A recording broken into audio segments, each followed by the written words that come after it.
Genetic. Misprints. Okay, I'm just starting you off easy. Okay. Starting you off easy. Okay. Mauve. Mauve.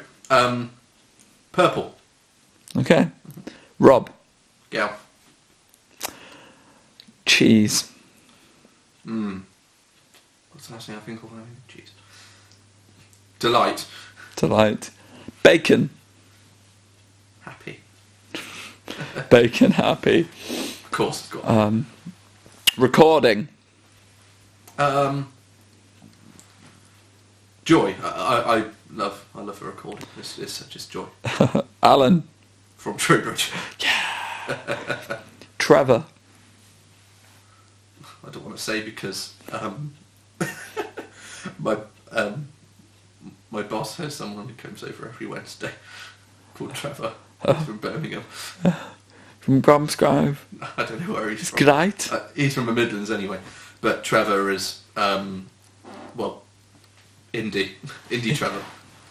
Cool. Trevor, indie, whatever. Bubble. Gum. Cirencester. Home. Tree. Pram. Oh man. Computer. Man. Well, I also need to discuss this with Rob to see if we have if we can come up with any ideas between us, because in the end it is a joint effort. I would personally like to use a bit more sort of, as Rob mentioned before, like Sheffield for the Win. If we could do another album like that, just to reignite all the old stuff that we came up with in the beginning, but combining it with some new sort of alternative sort of acoustic with maybe a little bit more sort of electronic bits. I would love that. I mean, I've recently, over the last sort of few months or so, I've been really sort of rediscovering my love for sort of electronic music. So I've downloaded an awful lot of apps on my tablet, like keyboards, and coming up with all these different sounds.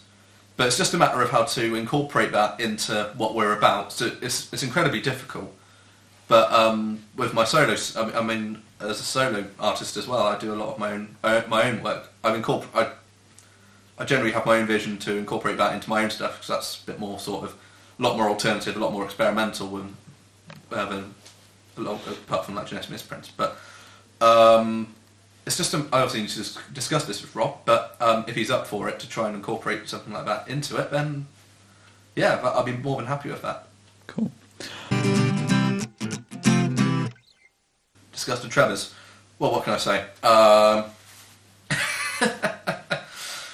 It's just it's just absolute indie nonsense, isn't it? It is just, if you just like picture like if One Direction weren't a boy band, they actually look like an indie band. That's sort of like what the Trevor's is like.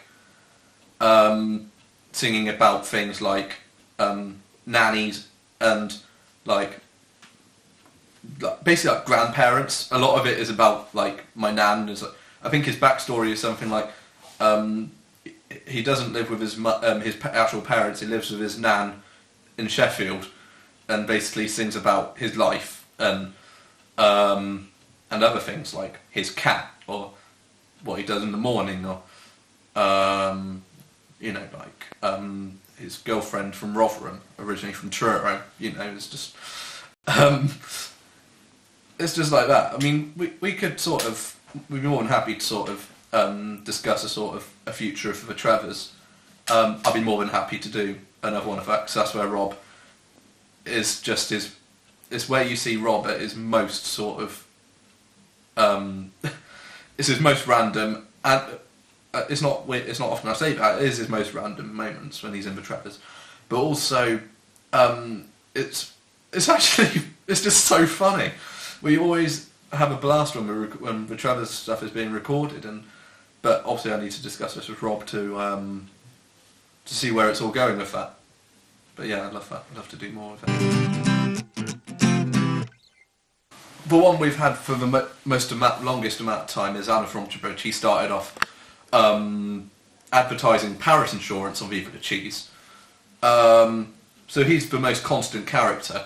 We've sort of obviously through later material, we've sort of developed a bit of a backstory for him, and on the Mauve album, we actually made a teaser trailer for his album, and we ended up sort of recording the stuff on his behalf, like from like Pancakes and Sauce and Really Tasty all the way through to like Just Alan and I Love You Alan from Bridge and all that, which is all sort of distributed all across sort of like the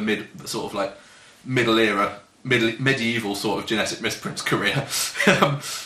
But yeah, who knows? Maybe in sort of like maybe even in this release, we don't know yet, that we could be able to bring Alan from Bridge back from the dead, essentially, because we haven't used him in a long time, and it'd be good to use him again. It'd be yeah, it would be good to use him again. But we obviously need to chat this with Rob, unless we're trying to save it for a future release, or maybe even like I said, like maybe even on like the unfinished release that we've got at the moment. Well, the amphitheatre remains basically a staple for the genetic misprints. It's where we started our first recording. It's where we started a lot of the first sort of video documentaries that we did. We started off there. But even before the band, we went there an awful lot, especially when it was snowing or on a hot summer's day. If we had nothing to do, we would just go there. Usually get some things from Tesco, just eat and sort of just chat shit about everything and everyone. And yeah, I have a lot of fond memories there. But the whole atmosphere is dramatically changed since we last went. Well, we went last time. It was last weekend apparently when Rob came back on a whim, basically, and we went there, and the whole thing had changed. A lot of the trees have been sort of cut down, and loads more sort of grasslands and that, which is great. As a bit of a conservationist, I love that. But for the band, it's been a bit strange to take in all the different sort of environment really that it is now. But it remains very close to our hearts, and of course that's where we found Tree Pram, and that's where we sort of came up with the backstory. And so yeah, it's a good place to us. It's a very good place to us. It was Christmas 2007 or 8. I can't remember. It was one of the 2 years. It was a while ago now. But we just decided. It was Rob's idea actually. It was just say like, we should record some stuff. I was like, I don't know what on earth you had in mind, but I thought I'd give it a whirl, and so it went. And I remember it was the first song we ever done. We never got around. We did get around to doing it eventually, but it didn't sound anywhere near the same. Essentially, actually, the guitar riff that I made for the first ever song, which was Just Another Christmas Day, because that was when it was around about that time when we recorded it, so we made it a bit of a festive number. But the guitar riff for that was the same one that I used for Andrew from the Mauve album. But yeah, God knows why we didn't actually use that song as a benchmark to. Yeah. Who knows if we did that, the whole band, the whole ethos of the band and what we're about would have been a completely different journey. So in a way, I'm kind of thankful we didn't use it. But I know that if we had used it, we wouldn't be in the same position. In terms of, well, who knows? We might have written the new material. We'll never know. But yeah, that's pretty much it. And we always referred to Cirencester as an inspiration. I mean, we'd just finished college at that point, and we were both starting off on new sort of. Well, Rob was at university at that point. He was back for Christmas. I was about to start uni, and yeah, that's pretty much it.